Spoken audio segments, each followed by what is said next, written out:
Press brief है tribal welfare department की तरफ से जो Tripura rural economic growth and service delivery project जो ट्रस्ट है, तो आपने सुना होगा, ये काफ़ी न्यूज़ में था, उसमें काफ़ी उसके बारे में प्रिंट में और इलेक्ट्रॉनिक मीडिया में बहुत सारा है। इस संदर्भ में हमने सोचा कि क्यों ना हम जो फैक्ट्स हैं, जो रूल्स हैं, जो रेगुलेशंस हैं, जो निर्णय हुए हैं, उसके बारे में सही करेक्ट पिक्चर आपको दें। तो इसी बारे में आज हम लोग प्रेस मीट कर रहे हैं। मेरे साथ हैं डायरेक्टर ट्राइबल वेलफेयर और joint director tribal welfare Subhashish ji हैं। आपसे तो मेरा परिचय होता ही रहता है। तो आपको पता होगा कि जो ट्रस्ट है वो एक ट्राइपार्टाइट एग्रीमेंट होता है, गवर्नमेंट ऑफ इंडिया का, वर्ल्ड बैंक का और स्टेट गवर्नमेंट का। ये जो एग्रीमेंट हुआ, उसके बाद जो एग्रीमेंट इफेक्टिव हुआ वो 20 मार्च 2024 को हुआ। तो लगभग 6 महीने हो गए जब से एग्रीमेंट इफेक्टिव हुआ है। इसका जो टोटल प्रोजेक्ट कॉस्ट है वो है आपका 175 मिलियन यूएस डॉलर्स है।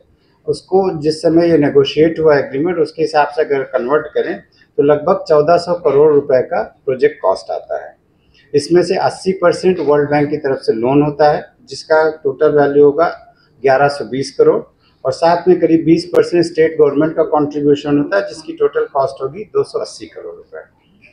ट्रस्ट जो एक प्रोजेक्ट है, ये एक मल्टी सेक्टोरल प्रोजेक्ट है। मल्टी सेक्टोरल मीन्स कई सारे सेक्टर्स में इम्प्लीमेंट किया जाएगा, और इसके जो मेन ऑब्जेक्टिव वो है socio economic development of scheduled tribes in Tripura. ये 23 जहाँ पर ट्राइबल डोमिनेटेड जो ब्लॉक्स हैं वहाँ इम्प्लीमेंट हो रहा है, और इसमें से 23 में से 12 जो एस्पिरेशनल ब्लॉक्स है वो भी इंक्लूडेड है। मैं ब्लॉक्स के नाम बताना चाहूँगा। रुपाईछारी है, सिलाछरी है, कारबुक, ओम्पी, किला, जम्पुई जला, बेलबारी, मंडई, लफुंगा, हैजामारा, मुंगियाकामी, तुलाशिकर, पद्मबिल, रशियाबारी, डुम्बूर नगर, गंगानगर, छावमनु, दसदा, लालजुरी, दामछेरा, जम्पुई हिल, मनु एंड पेचारथार ब्लॉक है। सारे ब्लॉक्स में इम्प्लीमेंट होगा, और जिसका लगभग इम्प्लीमेंटेशन पीरियड होगा, जैसे मार्च से शुरू हो तो करीब 6 वर्ष में इम्प्लीमेंटेशन चलेगा। इसका पहले शुरू में प्रिपरेशन होती है, उसके बाद वो इम्प्लीमेंटेशन होता है, उसके बाद फिर 1-2 साल उसका इवैल्यूएशन भी चलता है। जो प्रोजेक्ट है, ये मैं बहुत इंपॉर्टेंट चीज़ बताने जा रहा हूँ। ये जो प्रोजेक्ट है, जो ट्रस्ट पे मैंने बताया था, मल्टी सेक्टोरल यानी कई सारे सेक्टर को कवर करता है, और इसको इम्प्लीमेंट करने के लिए टोटल 8 डिपार्टमेंट है। तो सिर्फ tribal welfare department total 8 department है जो इम्प्लीमेंट करेंगे, जिसमें से ट्राइबल वेलफेयर डिपार्टमेंट है वो जो नोडल डिपार्टमेंट है। उसके अलावा पीडब्ल्यूडी, रोड एंड ब्रिजेस है, एजुकेशन है, एनिमल रिसोर्स डेवलपमेंट डिपार्टमेंट है, आईटी डिपार्टमेंट है, फिशरीज डिपार्टमेंट है, एग्रीकल्चर एंड हॉर्टिकल्चर डिपार्टमेंट है, और रूरल डेवलपमेंट डिपार्टमेंट है, जिसमें त्रिपुरा रूरल लाइवलीहुड मिशन के माध्यम से ये प्रोजेक्ट इम्प्लीमेंट होगा। और इसके अलावा 2 सपोर्ट एजेंसीज भी इस प्रोजेक्ट से जुड़ी हुई हैं, Tripura space application centre and जो सिपार्ड है जो ट्रेनिंग वगैरह देती है, आपको पता ही है, GA20 डिपार्टमेंट के आता है। तो देखा जाए तो टोटल 10 एजेंसीज है जिनके माध्यम से ये प्रोजेक्ट इम्प्लीमेंट होगा, और जिसमें से ट्राइबल वेलफेयर नोडल डिपार्टमेंट है। इस प्रोजेक्ट के मैंने बताया मल्टी सेक्टोरल, तो इसमें 3 मुख्य जो कंपोनेंट्स हैं वो मैं बताना चाहूँगा। पहला है अपग्रेडेशन ऑफ लाइवलीहुड, यानी कि लाइवलीहुड सिक्योरिटी के लिए कैसे कि हम लोगों को एम्प्लॉयमेंट मिले, कैसे वो उनको लाइवलीहुड सिक्योरिटी, उसके लिए वो होगा जो Tripura rural livelihood mission department, agriculture, ये animal resource department, fisheries department और एग्रीकल्चर एंड फार्मर्स वेल डिपार्टमेंट मिलके ये सारे इम्प्लीमेंट करेंगे। और इस प्रोजेक्ट का जो कंपोनेंट है उसकी टोटल जो कॉस्ट आती है वो 350.49 करोड़, यानी 351 करोड़ आप बोल सकते हैं। इसके अलावा जो सेकेंड इम्पॉर्टेंट कंपोनेंट है वो है education, ensuring quality of education, कैसे हम क्वालिटी एजुकेशन प्रोवाइड करें, जिसकी टोटल कॉस्ट है 348.84 करोड़, और ये जो मुख्यतः इम्प्लीमेंट करने वाला है वो सेकेंडरी एजुकेशन डिपार्टमेंट इम्प्लीमेंट करेगा। इसके अलावा जो तीसरा सबसे बड़ा कंपोनेंट है वो है रूरल रोड कनेक्टिविटी का। सो development of rural road infrastructure in tribal dominated area. 1400 crore में से 500 करोड़ जो है सिर्फ ये रोड डेवलपमेंट के लिए है इस प्रोजेक्ट में, और इसकी जो इम्प्लीमेंटिंग डिपार्टमेंट है वो PWD R&B डिपार्टमेंट है। तो ये मेरा कहने का तात्पर्य है कि जो भी डिपार्टमेंट इम्प्लीमेंट करता है उसी डिपार्टमेंट को ये प्रोजेक्ट का पैसा चला जाएगा। उसके अलावा वो सारा प्रोक्योरमेंट, जो भी इम्प्लीमेंटेशन, एग्जीक्यूशन है, वो रिस्पेक्टिव डिपार्टमेंट करेंगे। तो हमने इसमें टेबल में पूरा ब्रेकअप भी दे रखा है किस डिपार्टमेंट को कितना करना है। तो जो लाइवलीहुड के मैंने 4 डिपार्टमेंट बताए थे, उसका 350 और 25% यानी लाइवलीहुड में खर्च होगा। एजुकेशन में भी लगभग 25% खर्च होगा। रोड ट्रांसपोर्ट में करीब 35%, 35.72% खर्च होगा। और उसके अलावा जो 14% बचता है लगभग वो बाकी जो ट्राइबल वेलफेयर डिपार्टमेंट, IT और बाकी मिसलेनियस एक्टिविटीज़ के लिए खर्च होगा। ठीक, ये मैं आपको बताना चाह रहा था। और जो इसमें ट्रस्ट में जो प्रोक्योरमेंट्स होते हैं वो मैं बोलना चाहूँगा कि जो प्रोक्योरमेंट है ट्रस्ट पे वो उसके लिए बड़ी लेट डाउन गाइडलाइन, क्योंकि देखिए जो प्रोजेक्ट है वर्ल्ड बैंक की सहायता से होता है, तो वर्ल्ड बैंक के पूरे ग्लोबल यूनिवर्सल गाइडलाइंस है कि कैसे प्रोक्योरमेंट होता है, कौन प्रोजेक्ट को यूनिवर्सल यानी ग्लोबल टेंडर होगा, किस प्रोजेक्ट का पूरे इंडिया में टेंडर होगा, ये सारी चीज़ उसकी गाइडलाइन होती है। ओपन टेंडर होगा कि नहीं हो सकता, ये सारी गाइडलाइन, उसी गाइडलाइन क्योंकि हम एग्रीमेंट करते हैं तो हमें वो गाइडलाइन फॉलो करनी होती है। और ये सारे एक्सटर्नली एडेड प्रोजेक्ट होते हैं, चाहे आपका जायका प्रोजेक्ट हो, चाहे ADB प्रोजेक्ट हो, चाहे वर्ल्ड बैंक प्रोजेक्ट हो। तो इनकी जो गाइडलाइन है प्रोक्योरमेंट की, मैं बोल देता हूँ, procurement regulation for IPF borrowers for procurement in investment project financing, goods, works, non consulting services and consulting services. State government इसी गाइडलाइन को फॉलो करते हैं। उसके अलावा जो स्टेट गवर्नमेंट के रूल्स होते हैं उसके हिसाब से ये प्रोजेक्ट इम्प्लीमेंट करते हैं।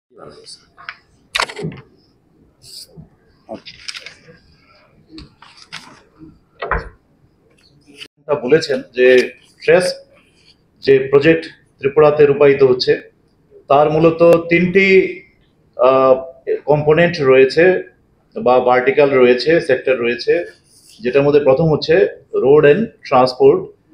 এটার মধ্যে যে কাজ হবে সেটা PWD রূপায়ণ করছে। তার মধ্যে 121টা যে এক্সিস্টিং রোড আছে সেগুলো টোটাল লেংথ হচ্ছে 416 কিলোমিটার, সেটাকে অল সিজন বা অল ওয়েদার রোডে কনভার্ট করা হবে। এবং এগুলো সব হচ্ছে জনজাতি অধ্যুষিত যে আমাদের ব্লকগুলো আছে 23টা ব্লক, সেই ব্লকের মধ্যে এই কাজগুলো হবে।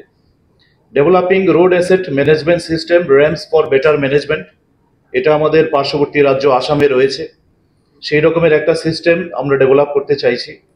Preparation of N integrated transport network development plan, এটাও এই PWDর যে কাজ করছে তার মধ্যে এটা চলে আসবে। এরপরে হচ্ছে রুরাল লাইভলিহুড, যেটা অত্যন্ত ইম্পর্টেন্ট সেক্টর, সেটার মধ্যে 2500 প্রডিউসার গ্রুপ তৈরি করা হবে এবং এই প্রডিউসার গ্রুপগুলির মধ্যে এগ্রি বা হর্টি বেসড অ্যাক্টিভিটিস এটার উপর নির্ভর করে 1000 PG, ফিশারিজ নির্ভর আরও 1000 PG এবং প্রাণী সম্পদ বিকাশ নির্ভর আরও 500 PG করা হবে। এটা 23 ব্লকসে এটাকে তৈরি করা হবে PG। এবং এই যে PGগুলো 2500 তৈরি করা হবে তাতে করে 75,000 হাউস হোল্ডস তারা ইনভলভ হবে এর মধ্যে। এবং এগ্রি হর্টিতে এই 75,000-এর মধ্যে 30,000 হবে এগ্রি হর্টি, 30,000 হবে ফিশারিজ এবং আরও 15,000 ARDD বেসড যে প্রডিউসার গ্রুপ থাকবে তার মধ্যে ফ্যামিলি ইনভলভ থাকবে। টোটাল 61 ক্লাস্টার লেভেল ফেডারেশনস তৈরি হবে এবং এটার মধ্যে 23 ক্লাস্টার লেভেল ফেডারেশন হবে যেটাকে আদর্শ CLF হিসাবে তৈরি করা হবে। 23 community manage training centre establish করা হচ্ছে এবং আমরা যে বলেছি 2500 প্রডিউসার গ্রুপ তৈরি করব, তার মধ্যে 839 প্রডিউসার গ্রুপ অলরেডি ফর্ম হয়ে গেছে। তার মধ্যে 418 PG হচ্ছে অ্যানিমাল হাজবেন্ডারিতে, 204 হচ্ছে এগ্রিকালচার অ্যান্ড হর্টিকালচারে, 217 হচ্ছে ফিশারিতে। এবং এটার এই যে PGগুলো ফর্ম হলো তার মধ্যে 260 ভিলেজেস ইনভলভ রয়েছে 8টা ডিস্ট্রিক্টে এবং 23টা ব্লক এটার মধ্যে ইনভলভ আছে। 48 ক্লাস্টার লেভেল ফেডারেশন অলরেডি তৈরি হয়ে গেছে। আমরা বলেছি 61 ক্লাস্টার লেভেল ফেডারেশন তৈরি করা হবে, তার মধ্যে 48 অলরেডি ফর্ম। এবং এই সেক্টরে যারা কাজ করছে আগেই বলা হয়েছে এটা মূলত TRLM, ARDD, ফিশারিজ, এগ্রি, তারা এই অ্যাক্টিভিটিসগুলির সঙ্গে যুক্ত। এরপরে রয়েছে ইন্টারভেনশন ইন এডুকেশন সেক্টর, সেই এডুকেশনের কাজ করছে সেকেন্ডারি এডুকেশন ডিপার্টমেন্ট, তারা ট্রেনিং করাচ্ছে প্রাইমারি স্কুল টিচারদের 12 অ্যাসপিরেশনাল ব্লকে। 16টা হায়ার সেকেন্ডারি স্কুলের পার্মানেন্ট কনস্ট্রাকশন হচ্ছে বিল্ডিংয়ের। তাছাড়াও কেরিয়ার কাউন্সিলিং, ভোকেশনাল এডুকেশনকে সম্প্রসারিত করা, মজবুত করা, strengthening of learning environment and facilities in secondary and senior secondary schools, এই কাজগুলো এডুকেশন সেক্টরে হবে।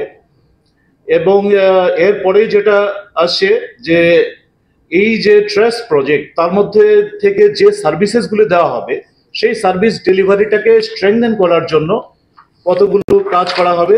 তার মধ্যে রয়েছে core competency training in IT, procurement and other for lower tier officials in the agriculture, education, road sector, cluster level federation তাদের training এবং আরেকটা প্রজেক্ট যেটা চলছে সেটা উন্নতি। সেই প্রজেক্টের কথা হয়তো আপনারা জানেন যে সেখানে সমস্ত যে ডিপার্টমেন্টগুলির মাধ্যমে বিভিন্ন সরকারি পরিষেবা মানুষ পেয়ে থাকে সেগুলো পাওয়ার জন্য বিভিন্ন ডিপার্টমেন্টের আলাদা আলাদা ওয়েবসাইটে যেতে হয়। যেমন ধরুন আমি কিছুদিন আগে ফায়ার ডিপার্টমেন্টে ছিলাম, সেখানে ফায়ার এনওসি পেতে গেলে পরে একটা নির্দিষ্ট ওয়েবসাইটে যেতে হবে, আবার আরেকটা পরিষেবা পেতে গেলে আরেকটা ওয়েবসাইটে যেতে হবে। এই মাল্টিপল ওয়েবসাইট যাতে না হয়, একটাই যাতে প্ল্যাটফর্ম থাকে, সেই জন্য উন্নতি একটা স্কিম নেওয়া হয়েছে, সেটা ডিপার্টমেন্ট অফ আইটি এটাকে ইমপ্লিমেন্ট করছে এবং এটা এই ট্রাস্ট প্রজেক্টের মধ্যেই রয়েছে।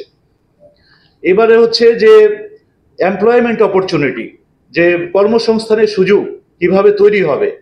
আগেই বলেছি যে ৭৫,০০০ হাউস হোল্ড যারা লাইভলিহুড অ্যাক্টিভিটিসের সঙ্গে যুক্ত হচ্ছে, ক্লাস্টার লেভেল ফেডারেশনের অন্তর্ভুক্ত হচ্ছে, সেগুলো ডাইরেক্টলি বেনিফিটেড হবে লাইভলিহুড ইন্টারভেনশনের মাধ্যমে। এছাড়াও আরও 1 lakh household will be indirectly benefited কিছু লাইভলিহুড অ্যাক্টিভিটি, যেমন post harvest management, value addition, যেগুলো প্রোডাক্ট তৈরি হবে সেই প্রোডাক্টগুলো বাজারজাত করার জন্য, এটার মধ্যে আরো ভ্যালু এডিশন করার জন্য কাজ করবে। মার্কেটিং ফেসিলিটিসকে সম্প্রসারিত করা, ডিজিটাইজেশন করা, ক্লাস্টার ফরমেশন ট্রেনিং করানো, এগুলো কাজ চলবে। এছাড়াও আমাদের কমিউনিটি ক্যাডার ইনসেন্টিভ দেওয়া হয়। এই কমিউনিটি ক্যাডার যারা কাজ করছে ট্রাস্টের মধ্যে, এরকম ১৩০০ কমিউনিটি ক্যাডারকে ইনসেন্টিভাইজ করা হবে। তারা যখন যখন যেরকম কাজ করবেন সেরকম ইনসেন্টিভ পাবেন। এরপরে হচ্ছে ২৫৬ আমাদের স্টাফ অ্যাপয়েন্টমেন্ট করার সুযোগ রয়েছে, যার মধ্যে ১৩৯কে অলরেডি অ্যাপয়েন্টমেন্ট করা হয়েছে। তো বাদ বাকি স্টাফও কিছুদিনের মধ্যে পাইপলাইনে আছে, তাদের অ্যাপয়েন্টমেন্ট হয়ে যাবে। সোসাইটি যেটা ট্রাস্ট হয়, ট্রাস্টের কাজটা হচ্ছে একটা সোসাইটি ফরমেশনের মাধ্যমে। এই সোসাইটি হচ্ছে স্পেশাল পারপাস ভেহিকেল, এবং এই যে ট্রাস্টের সোসাইটি তৈরি করা হয়েছে সেটা ওয়ার্ল্ড ব্যাংকের যে গাইডলাইন আছে সেই গাইডলাইন মেনেই করা হয়েছে। এবং এই সোসাইটি ফরমেশন যে কাজটি, সেটাকে আমাদের যে স্টেট কাউন্সিল অফ মিনিস্টার্স গত বছরে ২০২৩ সালের ৩রা জানুয়ারি ক্যাবিনেটে অ্যাপ্রুভ করা হয়েছে।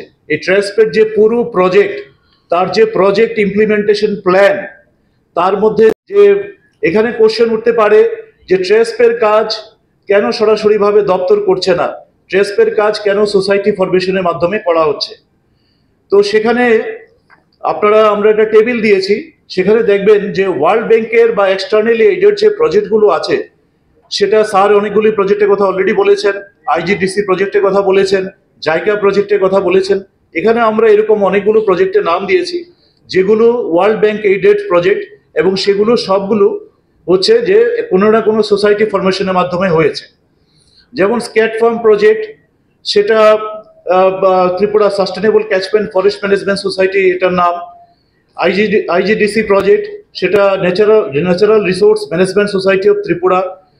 তারপরে হচ্ছে Jharkhand opportunities for harnessing rural growth, এটারও সাহায্য করছে world bank funded. This is also world bank funded project. এবং সেখানে যে সোসাইটি তৈরি হয়েছে এটার নাম হচ্ছে Jharkhand state livelihood promotion society. Assam agri business and rural transformation project, সেটাও Assam rural infrastructure and agricultural services করছে। Integrated coastal zone management project, সেটাও society for integrated coastal management society তৈরি হয়েছে। National Ganga river basin project, national mission for clean Ganga, এগুলো সব হয়েছে। এরপর হচ্ছে central schemes implemented through formation of society, NHM, TRLM, Jal Jeevan mission, স্বচ্ছ ভারত মিশন, এগুলোর নাম আমরা সবাই জানি। এই সবগুলো সোসাইটি ফরমেশনের মাধ্যমেই কাজ করা হয়। ইস্যু আছে কি সোসাইটি এটা কোনো নতুন পদ্ধতি না, এটা অনেক দিন পুরানো আগে থেকে হচ্ছে, আর এখানেও এটাই অ্যাডপ্ট হওয়া হচ্ছে স্ট্যান্ডার্ড প্র্যাকটিস।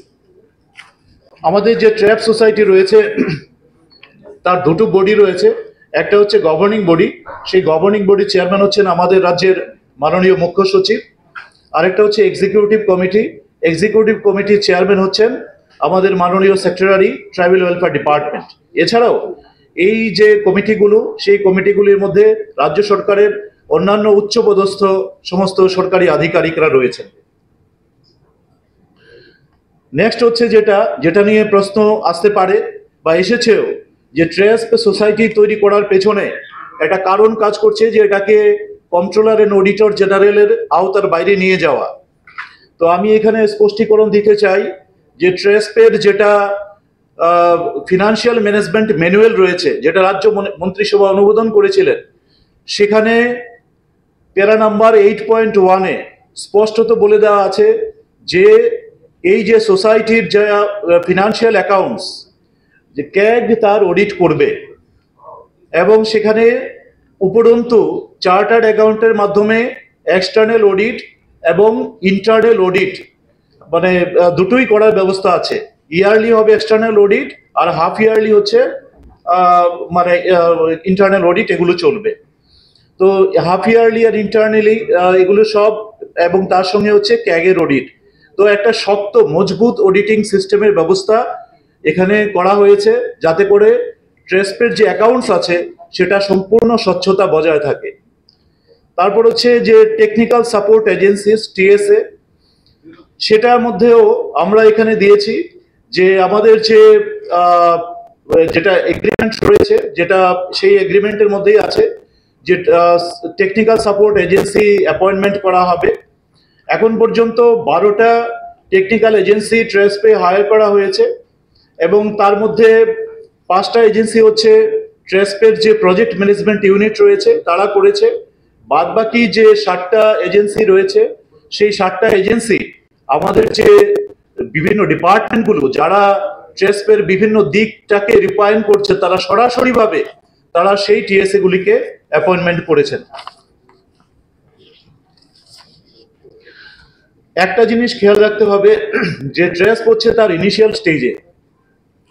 এখন আমরা যে অ্যাক্টিভিটিস গুলি করছি সেগুলির মধ্যে রয়েছে মূলত PG formation, business plan development, training, capacity building. মাত্র 6 মাস আগে ট্রেস্পের চুক্তি স্বাক্ষরিত হয়েছে, এবং তারপর থেকেই আমরা কাজ করতে শুরু করেছি।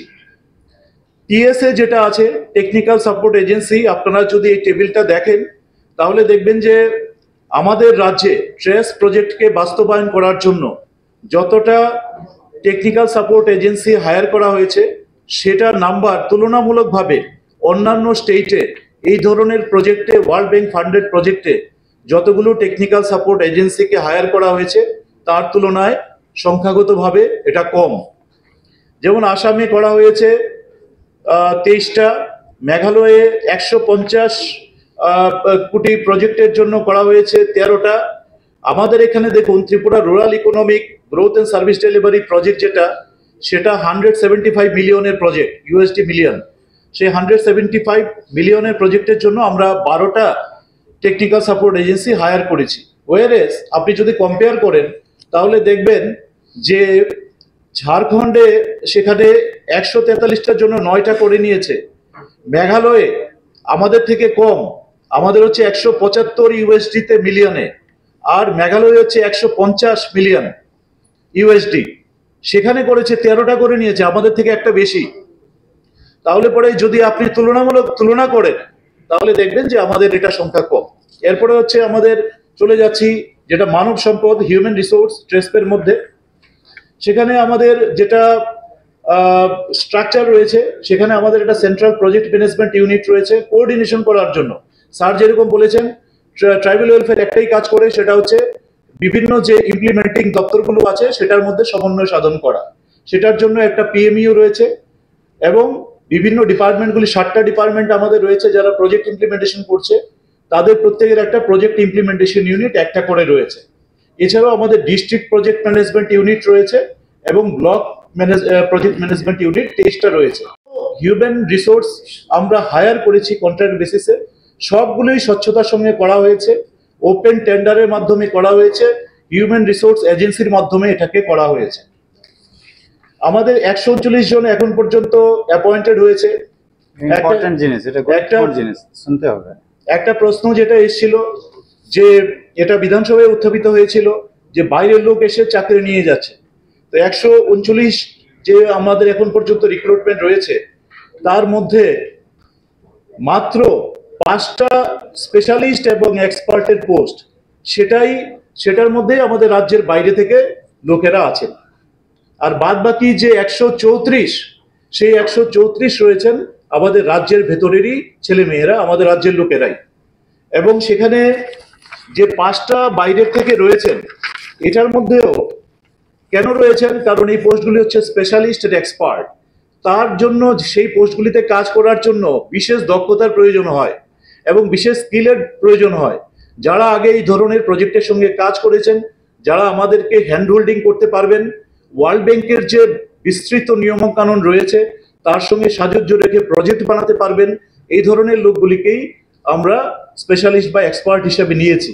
এবং সেই জন্য সেই কম্পিটিশনটাকে যেরকম আমাদের ত্রিপুরা লোকেদের জন্য ওপেন ছিল, পাশাপাশি বাইরের রাজ্যগুলির জন্য ওপেন ছিল। ফেয়ার কম্পিটিশন হয়েছে, যারা দক্ষতা প্রমাণ করতে পেরেছেন মেরিট দিয়ে তারা সিলেক্টেড হয়েছে। স্যালারি স্ট্রাকচার যেটা, এটা নিয়েও বিধানসভাতে উত্থাপিত হয়েছিল যে প্রচুর টাকা তারা বেতন নিয়ে যাচ্ছেন। এটার মধ্যে আপনি যদি দেখেন, আমরা একটা কম্পারেটিভ টেবিল দিয়েছি এখানে।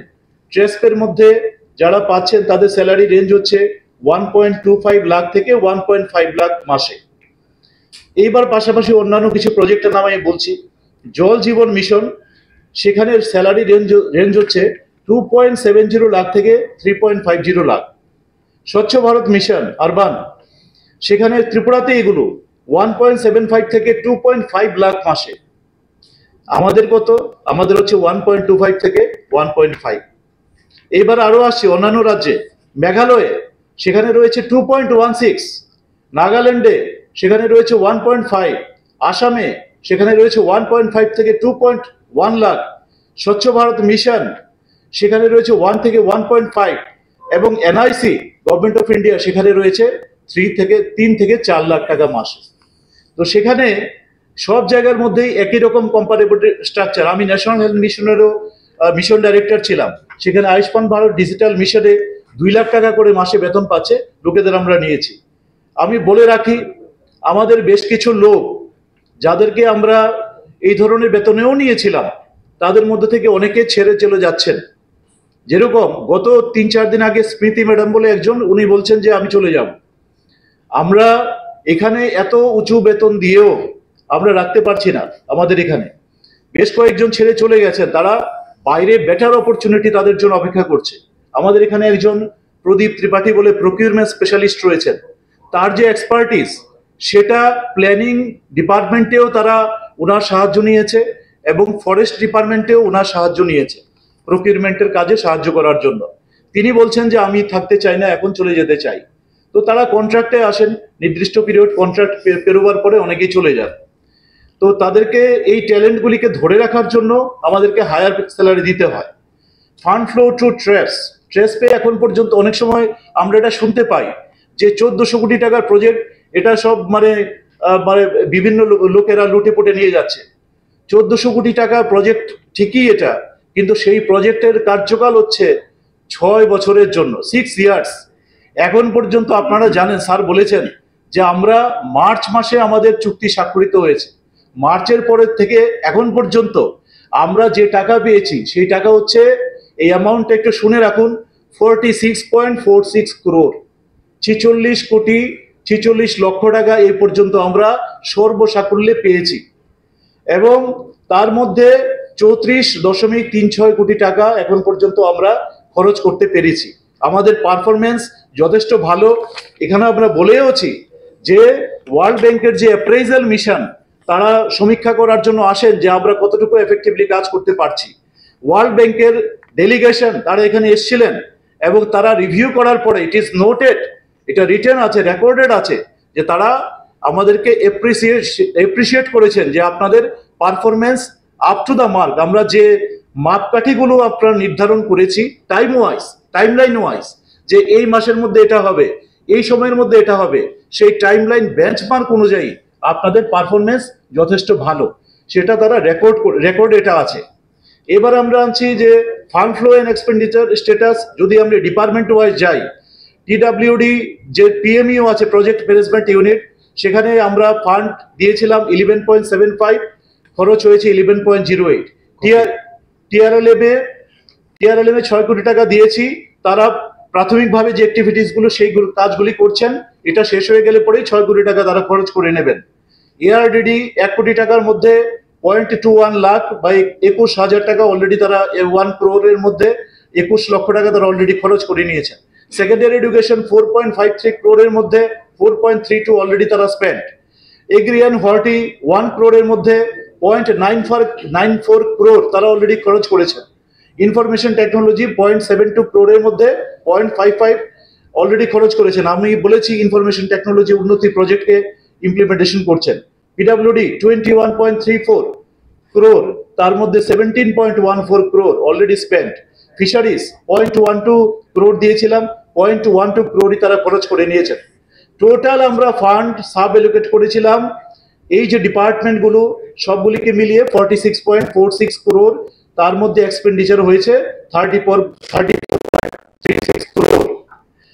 2 সেপ্টেম্বরে state government finance department 2 September এই মাসের 2 তারিখে তারা আমাদের খরচের যে সাফল্য সেটা দেখে রাজ্য সরকার আরো 60 crore তারা রিলিজ করেছেন এই মাসের 2 তারিখে। সেই 60 crore আমরা বিভিন্ন ইমপ্লিমেন্টিং এজেন্সির মধ্যে সাব এলোকেট করছি। এখনো হয়েছে না? এখনো হয়নি, এটা হবে। ফান্ড তো ড্র হয়েছে না। তো ওয়ার্ল্ড ব্যাংকের মধ্যে এটা বলে দিই, এটা হচ্ছে রিএমবার্সমেন্ট মুডে হয়। প্রথমে রাজ্য সরকার টাকা রিলিজ করে, সেই টাকা খরচ হয়, খরচের পরে ওয়ার্ল্ড ব্যাংকের কাছে আমরা রিএমবার্সমেন্ট ক্লেম সাবমিট করি। তারপরে ওয়ার্ল্ড ব্যাংক তারা এটাকে রাজ্য সরকারকে রিএমবার্স করে। তো স্টেট গভর্নমেন্ট চেষ্টা করছে যে এই প্রজেক্টটাকে সফলভাবে বাস্তবায়ন করার জন্য, কারণ পিছিয়ে পড়া যে ব্লকগুলো আছে সেই ব্লকগুলিকে টার্গেট করা হয়েছে।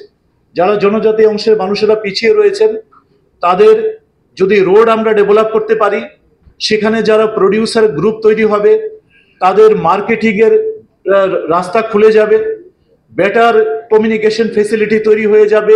এতে করে তারা প্রত্যক্ষ এবং পরোক্ষভাবে তাদের ইকোনমিক প্রসপেক্ট বাড়বে, অর্থনৈতিক ভিত মজবুত হবে। রুরাল যে লাইভলিহুড প্রোগ্রামগুলি টিআরএলএম এর মাধ্যমে, অন্যান্য লাইন ডিপার্টমেন্টের মাধ্যমে আমরা করছি, সেগুলির মাধ্যমে তারা যে কাজ করছেন সেখানে তাদের নতুন যে প্রযুক্তিগুলি এই ক্ষেত্রে আছে, সেই প্রযুক্তিগুলির সাহায্যে তাদের উৎপাদনশীলতা বাড়বে, তাদের আয়ের ভিত্তি আরো অনেক বেশি শক্তিশালী হবে। এবং যে স্কুলের মাধ্যমে আমরা যে কাজ করছি, স্কুল এডুকেশন ডিপার্টমেন্টের মাধ্যমে ট্রেসপের মধ্যে, সেখানে প্রত্যেকটা স্কুলের মধ্যে যে ইনফ্রাস্ট্রাকচার, তার যে লার্নিং ম্যাটেরিয়াল, তার যে পেডাগোগি ম্যাটেরিয়াল, তার যে ভোকেশনাল এডুকেশন, স্কুল টিচারদের ট্রেনিং, এমনকি মেন্টাল হেলথ সাপোর্ট, এই সবগুলো এই প্রজেক্টের মধ্যে অন্তর্ভুক্ত রয়েছে। এবং আগামী দিনে এই কাজ যদি আমরা সঠিকভাবে করতে পারি, তাহলে পরে ইকোনমিক আপলিফটমেন্টের প্রশ্নে এবং তাদের আয় বাড়াবার ক্ষেত্রে ট্রেসপ একটা গুরুত্বপূর্ণ ভূমিকা নিতে পারে। তো আমি আশা করি যে মোটামুটি ভাবে ট্রেসপের যে কর্মপদ্ধতি, তার যে অর্গানাইজেশনাল স্ট্রাকচার এবং যে কতগুলো অভিযোগ যেগুলো সময় সময় আসে, সেগুলো আমরা করি। এটা আমি বলে রাখি, মাননীয় চিফ সেক্রেটারি ট্রেসপের কাজের রিভিউ করেন এবং মাননীয় সেক্রেটারি মহোদয় হামেশাই রিভিউ করেন। এবং এই 2-3 দিন আগেও তিনি এই প্রজেক্টে রিভিউ করেছেন বিভিন্ন লাইন ডিপার্টমেন্টগুলির সঙ্গে। সমস্ত লাইন ডিপার্টমেন্টের যারা আধিকারিকরা রয়েছেন তারা আসেন, সমস্ত ডিপার্টমেন্টের যারা সেক্রেটারিরা রয়েছেন তাদেরকেও রিভিউ মিটিংয়ে ডাকা হয়। কাজেই এটা ট্রাইবাল ওয়েলফেয়ার ডিপার্টমেন্টের একার কাজ নয়, ট্রেসপ প্রজেক্ট হচ্ছে সবার project. It belongs to everyone. এই স্টেটের যত মানুষ আছে তাদের প্রত্যেকের বিলঙ্গিংনেস রয়েছে এই প্রজেক্টের সঙ্গে, এবং তার জন্য ট্রেসপ জবাবদিহিও করতে বাধ্য। এবং তার জন্য যেটা ক্যাগের অডিট থেকে শুরু করে এক্সটার্নাল ইন্টারনাল অডিট সবকিছুই রয়েছে। আমরা ওয়েবসাইট ডেভেলপ করছি, ট্রেসপের আলাদা ডেডিকেটেড ওয়েবসাইট, সেই ওয়েবসাইটের মধ্যে ডেভেলপ হলে পরে সমস্ত তথ্য আমরা সেখানেও দিয়ে দেব। আমাদের যে নিয়োগ হয় সেই নিয়োগের মধ্যেও রিজার্ভেশন মেনে SC ST department, welfare department, আমাদের সোশ্যাল ওয়েলফেয়ার ডিপার্টমেন্ট সমস্ত ডিপার্টমেন্টের যে রিজার্ভেশন রোস্টার সেগুলিকে ভেরিফিকেশন করার পরে ক্লিয়ারেন্স পাওয়ার পরে তারপরেই স্বচ্ছ পদ্ধতি মিলে নিয়োগ করা হয়। সবাইকে ধন্যবাদ। একটা জিনিস আর ওয়াল যে ওয়ালটা তৈরি হচ্ছে আমি দুইটা জিনিস বলবো আজকে আমরা এজ এ ট্রেস্ট কথা বলি, ট্রেস্ট ব্যাপারে তো এটা নেই। दूसरा যে আপনি মন্ত্রী বাদ বলছেন এটা আপনার মন্ত্রী সাহেব से पूछते হবে, এটাতে আমরা কম্পিটেন্ট নেই। বাট দপ্তর কি জানে যে 10 লক্ষ আমরা বলবো আমরা কম্পিটেंट नहीं। আপনি ভালো হবে कि कंसर्न जो कॉम्पिटेंट पर्सन उनसे ये प्रश्न पूछेगा। ट्रेस पे में कोई भी क्वेश्चन हो तो आप उनको पूछ सकते हैं। चलिए थैंक यू। স্কলারশিপে যেটা আমরা দেই, দুটো স্কলারশিপ দেওয়া হয়, প্রি মেট্রিক আর পোস্ট মেট্রিক। তো প্রি মেট্রিক পোস্ট মেট্রিক দুটো স্কলারশিপেই যে টাকার প্রয়োজন হয় সেই টাকার 90% আসে ministry of tribal affairs government of India থেকে এবং 10% কন্ট্রিবিউশন আসে আমাদের রাজ্য সরকারে। তো মিনিস্ট্রি অফ ট্রাইবাল ওয়েলফেয়ারের যে কন্ট্রিবিউশন ছিল সেই কন্ট্রিবিউশন পেতে আমাদের কিছুটা দেরি হয়েছে। 90% যেটা কন্ট্রিবিউশন সেই কন্ট্রিবিউশন আমরা পেয়েছি। মেজর যেটা আমাদের দরকার ছিল প্রায় 60 কোটি টাকার মতো দরকার ছিল আমাদের, তার মধ্যে 50 কোটি টাকা 6 September ministry of tribal welfare release করেছেন। এই টাকা ফাইন্যান্স ডিপার্টমেন্টের কাছে প্রথম আসে, ফাইন্যান্স ডিপার্টমেন্টও অলরেডি আমাদের কাছে রিলিজ করে দিয়েছেন। আমরা আশা করছি আগামী 10-15 দিনের মধ্যে আমরা যে যারা এলিজিবল ক্লেইমেন্ট আছেন তাদের কাছে স্কলারশিপের টাকা তাদের সংশ্লিষ্ট ব্যাংক অ্যাকাউন্টে পৌঁছে দিতে পারবো। এই বিষয়ে ছোট্ট একটা জিনিস আপনাদের শেয়ার করতে চাই যে পোস্ট ম্যাট্রিক স্কলারশিপের যে নির্দিষ্ট টাইম ছিল লাস্ট ডেট, সেটা থেকে স্টুডেন্ট যে অর্গানাইজেশনরা আছে তারা এবং সংশ্লিষ্ট শিক্ষা প্রতিষ্ঠানের অনুরোধে আমরা 6 বার 6 টাইমস টাইমলাইন এক্সটেনশন করতে হয়েছে, যার ফলে 2023-24 এর যেটা স্কলারশিপ অ্যামাউন্ট সেটার 24-25 তার লায়াবিলিটি স্পিল ওভারে হয়ে চলে এসছে। তো এটা যদি নির্দিষ্ট যে ফিনান্সিয়াল ইয়ার আছে সেই ফিনান্সিয়াল ইয়ারের মধ্যেই দেওয়া যায়, মিনিস্ট্রি তার জন্য সেভাবেই ব্যবস্থা করে থাকে। যদি সেভাবে দেওয়া যায় তাহলে পরে আমরা সময় মতো দিতে পারি, কিন্তু যদি টাইম এক্সটেনশন করে পরের ফিনান্সিয়াল ইয়ারে চলে আসে তাহলে পরে সেক্ষেত্রে কিছুটা প্রতিবন্ধকতা সৃষ্টি হয়। সেই দিকে খেয়াল রেখে মিনিস্ট্রি অফ ট্রাইবাল অ্যাফেয়ার্স 2024-25 বর্তমান অর্থ বছর থেকে তারা বলে দিয়েছেন যে কোনো এক্সটেনশন অ্যালাউ করা হবে না এবছর থেকে। যার ডেটলাইন নির্দিষ্ট করা থাকবে সেই ডেটলাইনের মধ্যে সবাইকে আবেদন করতে হবে এবং এর কোনো নির্দিষ্ট স্টেট গভর্নমেন্টের রিকোয়েস্টে এটাকে এক্সটেনশন করার কোনো স্কোপ থাকবে না। এই জন্য আমরা স্টুডেন্ট অর্গানাইজেশন যারা রয়েছে তাদের সবাইকে আমরা ডাকি, তাদের সবার সঙ্গে বসি, সমস্ত মডালিটিস গুলো তাদের সঙ্গে শেয়ার করেছি। আমরা এখানে যা ফ্যাক্টস এন্ড ফিগার্স আছে টোটাল স্কলারশিপের এই সমস্ত কাগজ আমরা স্টুডেন্ট অর্গানাইজেশনগুলির সঙ্গে শেয়ার করেছি এবং তাদের সঙ্গে স্যারের সঙ্গেও তারা দেখা করেছিলেন, সেক্রেটারি স্যারের সঙ্গেও। সেক্রেটারি স্যারও তাদেরকে পুরো বিষয়টা এক্সপ্লেইন করেছেন। তো আগামী কিছুদিনের মধ্যে এই স্কলারশিপ ইস্যু সমাধান হয়ে যাবে। চেষ্টা হবে আমরা 10 দিন ভিতরই চেষ্টা করব, 10 ওয়ার্কিং ডে के भीतर ही আমরা স্কলারশিপ পেমেন্ট করে দেব।